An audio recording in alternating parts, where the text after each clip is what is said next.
일단 창업은요, 사업이기 때문에 리스크 없는 사업 어디 있을까? 있으면 나도 좀 알려주시면 좋겠어요. 자영업이라는 전쟁터에 들어가서 잘 살아남으려면 진짜 이를 갈고 들어야 돼요.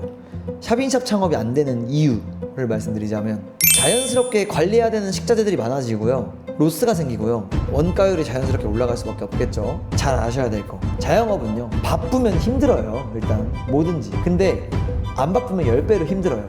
이 부분을 좀 알고 계셔야 돼요. 뭐 분식집 20개 있어도 돼요. 왜냐면 좋은 상권일수록 경쟁 업체는 많잖아요. 그 중에 이기만한 방법을 갖고 있으면 돼요. 그렇기 때문에 나는 그런 방법을 다 알고 있고 그런 무기를 갖고 있다고 생각을 합니다. 혹시 지금 바쁘신가요?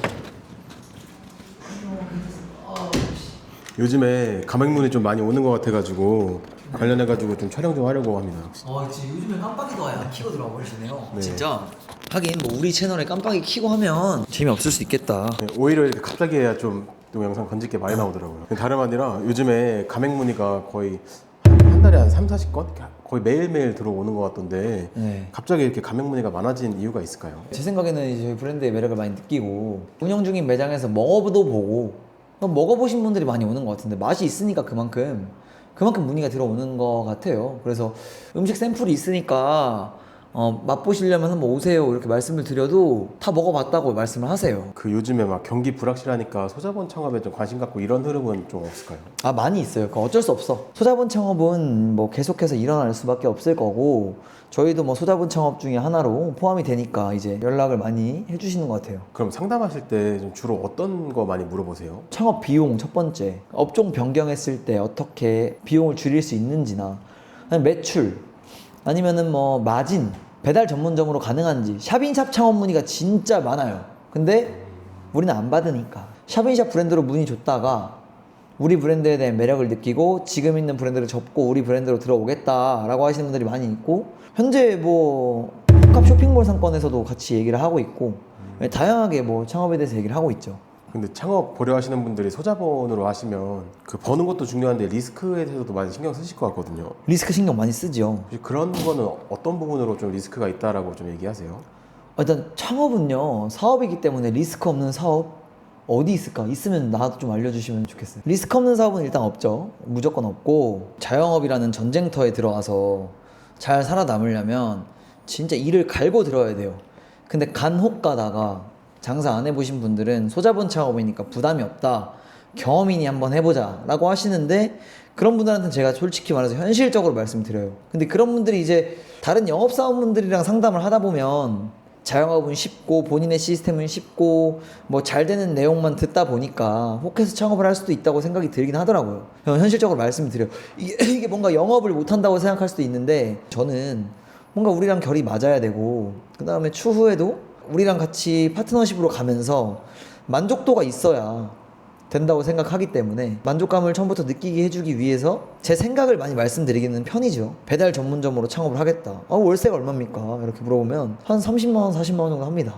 그럼 내가 상권을 한번 보겠습니다. 혹시 모르니까. 보면은 정말 뚱딴지 같은 곳에 있어요. 사람이 한 명도 안 다닐 것 같은 곳에. 그러면 제가 별로 많이 안 남아요. 홀테이크업 많이 팔아야 많이 남아요. 이렇게 얘기를 하죠.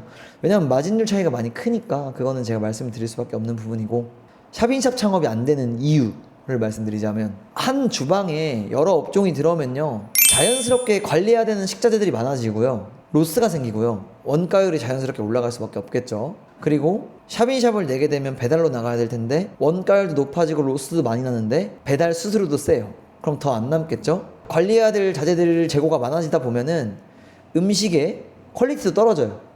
그러면은 여러 부분에서 도움이 안 될 수 있겠죠. 하나에 집중하시는 게 전 훨씬 더 효율적이고, 지금 같은 자영업 시장에서, 이런 전쟁터에서 그나마 조금 더 좋은 무기를 들고 싸울 수 있다 라고 생각을 할 수 있을 것 같아요. 그럼 저희 브랜드 만약 창업한다면 얼마 정도 창업 비용이 들까요? 우리 브랜드의 창업 비용은요, 공실상가 기준 최소 평수 10평부터 가능해요. 4천만 원 초반대 비용이 들어가요. 근데 부가적인 것까지 다 하면 4,500, 600만 원 정도 비용이 있으면 충분히 창업을 합니다. 여유자금까지 남을 수 있어요. 근데 부가세 별도니까 네, 그런 건 잘 생각하셔가지고 하셔야 되는 거고, 뭐 조기 환급 신청하실 분들도 있을 테니 그런 분들은 부가세는 조기 환급도 가능하다, 이렇게 알고 계시면 될 것 같습니다. 원래는 좀 더 비싸죠. 근데 저희가 현재는 원래 가맹비 500, 교육비 300만 원, 물류 이행보증금이라고 또 200만 원이 있고 총 1000만 원이죠. 거기에 매월 로열티가 2%가 있는데 현재는 로열티 안 받고 있어요. 2%는. 근데 추후에는 받을 예정이에요. 진짜. 그리고 가맹교육비 합쳐서 400만 원입니다. 가맹비 300만 원, 교육비 100만 원. 그래, 물류 이행보증금은 따로 받고 있지는 않아요. 저희는. 그래서 이렇게 다 포함된 금액으로 한 4천만 원 초반대, 인테리어 뭐 간판, 뭐 집기류들 다 포함해서요. 그 정도 할 수 있을 것 같아요.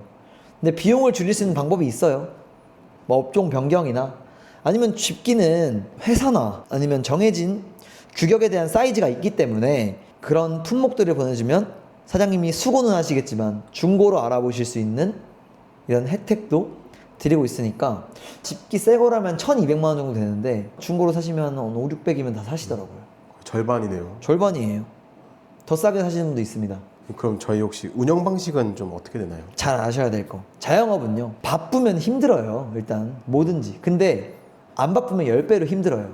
이 부분을 좀 알고 계셔야 돼요. 제가 왜 이런 말씀 드리냐면 일단 각오는 하고 들으셔라 라는 거죠. 운영 방식이라고 하면 이제 주방 시스템인데 저희가 만들어 놓은 소스, 그 다음 매일 뽑는 떡, 그 다음에 물, 오뎅 넣고 끓이면 돼요. 되게 간편해요. 솔직히 음식은 간편한 시스템으로 만들어 놓아야 전바점이 줄어들고 매장마다 맛의 통일성이 있기 때문에 저희는 음식은 굉장히 간편하다고 생각을 하면 될 것 같아요.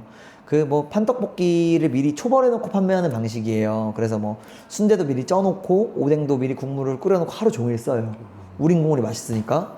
떡볶이도 미리미리 만들어 놓고 퍼서 나가는 시스템이고 튀김도 완제 튀김을 가지고 와서 초벌해 놨다가 이제 1분만 튀기면 돼요. 나가기 전에 1분만 더 튀기면 될 정도로 이런 조리 방식 시스템을 만들어 놨어요.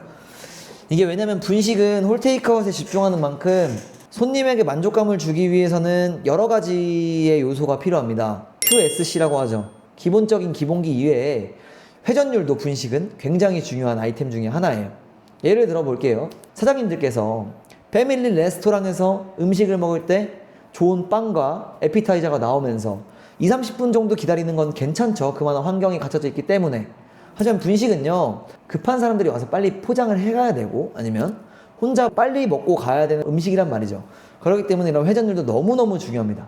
그래서 주의할 점은 점주님들한테 저는 항상 말씀드리는 게 있습니다. 사장님, 홀 손님들 많을 때는요, 배달 잠깐 막으세요. 이분들한테 집중해야 됩니다. 왜냐면 이분들이 우리의 뭔가 주 고객들이 돼야 되는 거고 이 매장에 왔을 때 굉장히 큰 만족감을 주기 위해서는 홀테이크아웃 바쁠 때 배달문을 잠깐 닫아주세요. 집중하고 다시 열면 되니까 라고 합니다. 그럼 홀이 그렇게 중요하면 상권도 되게 많이 따져봐야 할 게 많을 것 같은데 네. 적합한 상권이 있나요? 우리 브랜드에 적합한 상권은 네. 역세권, 항아리 상권, 학원가, 상권도 중요하지만 위치도 횡단보도의 앞에 있는 전면이 넓은 매장일수록 더 유리해요. 보여줄 수 있는 퍼포먼스를 더 보여줄 수 있기 때문에 저는 전면 넓은 매장, 그 다음 위치가 좀 좋은 매장을 저한테 갖다 준다고 하고 점주님이 제 말만 잘 들어준다면 그 지역 분식 1등 만들 수 있어요. 진짜. 뭐 분식집 20개 있어도 돼요. 왜냐면 좋은 상권일수록 경쟁 업체는 많잖아요. 그 중에 이길 만한 방법을 갖고 있으면 돼요. 그렇기 때문에 나는 그런 방법을 다 알고 있고 그런 무게를 갖고 있다고 생각을 합니다. 그래서 상권 분석도 저희가 해드리는데 1차로는 제 영상에 보시면 알겠지만 오픈업, 라이프 비즈맵, 소상공인 365 사이트를 이용해서 저는 상권 분석을 하고요. 그 리포터를 가지고 2차 현장 방문을 합니다. 현장 방문은 무조건 필수입니다. 현장 방문을 안 하는 투차는 조금 어렵다. 그럼 저희 브랜드는 창업하기 위한 최소 평수랑 최대 평수 같은 것도 정해져 있나요? 가장 권장하는 평수는 15평이고요. 최소 평수 10평. 최대 평수는 20평. 저희 분식 매장은 너무 넓은 매장을 선호하진 않아요.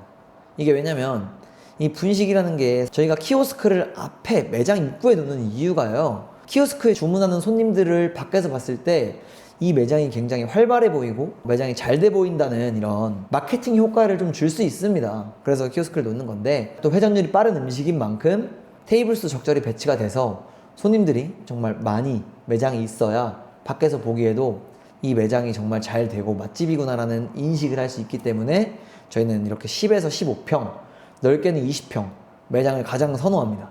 우리 매장 같은 경우에는 10평이에요. 제가 운영하는 매장이 10평인데 거기 매장 매출이 제가 들어오고 나서 기본적으로 평균 1,300만 원, 그 다음에 4천만 원 이하로 떨어진 적이 단 한 번도 없어요. 제가 들어오고 나서.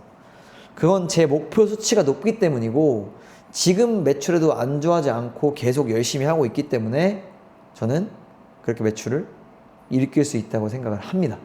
그럼 일매출 150만 원 정도 나온다고 치면 그 중에 음식 원가는 얼마 정도 차지해요? 평균적으로 저희는 떡볶이 원가는 31%, 사이드 원가는 34% 정도 돼요. 평균적으로요. 이걸 다 합산하면 32, 3% 정도 되는데 점주님들이 뭐 로스도 있을 거고 그 다음에 매장 운영하면서 서비스 나갈 거고 하면 36% 정도가 평균 나온다고 보시면 될 것 같습니다. 그 이상은 조금 많이 문제가 있어요. 그 며칠 전에 우리 직영 매장 우리 점장님이 물건을 너무 많이 시켜가지고 40%가 나왔더라고. 그걸 잡았어요 다시. 그래서 다시 40% 나왔던 원가를 35%로 돌려놨습니다. 저희 예정한 것보다 원가가 높을 때는 보통 어떤 식으로 관리를 하시는 거예요? 일단 찾아야 돼요. 뭐 어떤 게 높은지, 로스가 났었는지, 아니면 직원들이 많이 먹었는지, 누가 음식을 가져가던지, 아니면 로스가 어떻게 났는지 부분을 파악을 해야죠. 예를 들어서 순대를요 찜기에 오랫동안 찌잖아요. 그럼 순대 다 터져요. 그 관리를 계속 해줘야 돼. 찌고 있지만 중간중간에 계속 좀 뒤집어주고 불도 온도도 맞추고 순대 관리를 해줘야 되는데 바쁘다 보면 그걸 놓쳐요. 그럼 순대가 다 터져버리는데 버리는 거예요 그걸 그냥. 그래서 다음부터는 이 순대 조절을 잘해라 하면서 잡았죠 시스템을. 그리고 나서 순대 로스가 진짜 없어요. 그럼 저희 본사에서 가맹점 마케팅은 좀 어떤 식으로 하시나요?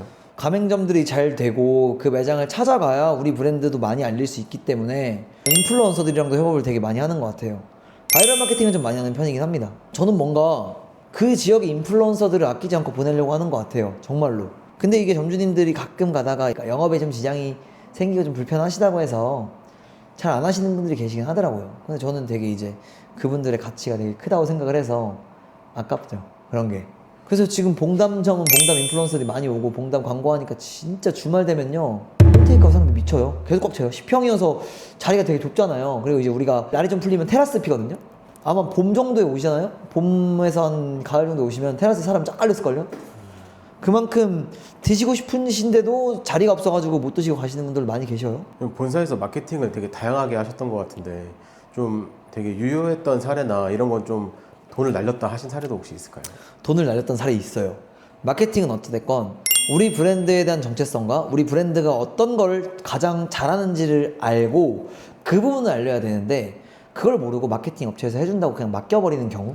근데 지금 저희가 마케팅 인하우스 마케터도 있고 마케팅 팀이 함께 하고 있고 저희가 그냥 감이 아니라 기존에 있던 데이터로 마케팅을 하다 보니까 훨씬 더 좋은 성과가 있는 것 같고 월 검색 수도 배로 오른 상태입니다. 그만큼 우리 브랜드에 호감을 갖고 검색하시는 분 주위에 우리 매장이 어디에 있는지를 많이 검색을 해보시는 거겠죠. 찾아가려고. 그리고 사실 이게 브랜드에서 마케팅하는 것도 중요하지만 플레이스 관리하는 것도 너무 중요하기 때문에 점주님들한테도 플레이스 관리에 대해서 굉장히 신경을 쓰라고 말씀을 드리고 있고, 플레이스 꿀팁 하나 알려드릴까요? 플레이스는 제가 보니까 여러 가지가 어우러져야 상단으로 노출을 시켜줘요. 우리 매장에 관심이 있는지, 플레이스를 들어와서 얼마나 머무는지, 우리 매장이 얼마나 핫한지를 보는 것 같은데, 핫한지를 볼 때 뭘 보겠어요? 리뷰를 보겠죠. 근데 이걸 마케팅 업체에 맡기면 리뷰 하나당 8,000원에서 10,000원의 비용을 받는데요. 저는 직원들한테 뭐라 했냐? 너네 근무 시간에 너네가 제안을 해서 리뷰가 달린다면 한 건당 500원씩의 비용을 줄게. 직원들이 불을 켜고 하기 시작합니다. 한 800개까지 채웠던 이런 경험이 있습니다. 그럼 진짜 저희한테 상담 주시는 분들한테 또 하고 싶은 말씀 있으시면 싹 해주실 수 있나요? 일단은 여러분 현재 저희 브랜드에 관심을 갖거나 분식 창업에 관심을 갖는다, 아니면 소자본 창업에 관심을 갖는다. 소자본 창업이라 하면 뭐 일단 상가의 비용, 뭐 권리금, 아니면은 뭐 보증금이 너무 비싸서 좋은 상권을 들어갈 수 없고 배달만 하겠다, 샵인샵을 하겠다. 물론 매출은 잘 날 수 있어요. 하지만 광고 비용 쓰면 안 남아요. 광고 비용 안 쓰고 그냥 장사할래요. 광고 비용을 안 쓰면 노출이 안 될 테고 손님들한테 먹을 만한 기회도 못 주는 건데요. 그럼 어떻게 하겠습니까? 노출은 시켜야 될 거 아닙니까? 대신에 매출에 대한 광고 비용의 수치를 정해놓고 그걸 안 넘게 설계하면 됩니다. 예를 들어서 노출수에 대한 클릭 수가 작았어. 그러면은 우리 매장이 다른 매장들보다 뭔가 좀 안 튀구나, 조금 더 먹을 만한 먹고 싶은 요소를 만들어서 세팅을 해야겠다고 바꾸면 되는 거고요. 자, 클릭 수가 많았어, 비용이 많이 나갔어. 근데 주문율이 떨어져요. 그러면 최소 주문 금액이 비싸거나 메뉴 구성이 잘못됐거나 메뉴 금액이 비싸거나 분명 문제가 있겠죠. 근데 그런 부분을 계속 파악하면서 어찌됐건 많이 팔아야 됩니다. 이 어떤 하나의 공식이 있는 것 같아요. 돈을 쓰는 만큼 돈이 벌린다? 이건 하나의 공식인 것 같습니다. 제가 아무런 투자 없이 돈을 벌까요? 아니면 저보다 더 훨씬 더 잘 되고 있는 대표님들이 많이 계신데 그분들이 저보다 투자 없이 그런 큰 돈을 만들 수 있을까라는 생각을 좀 많이 합니다.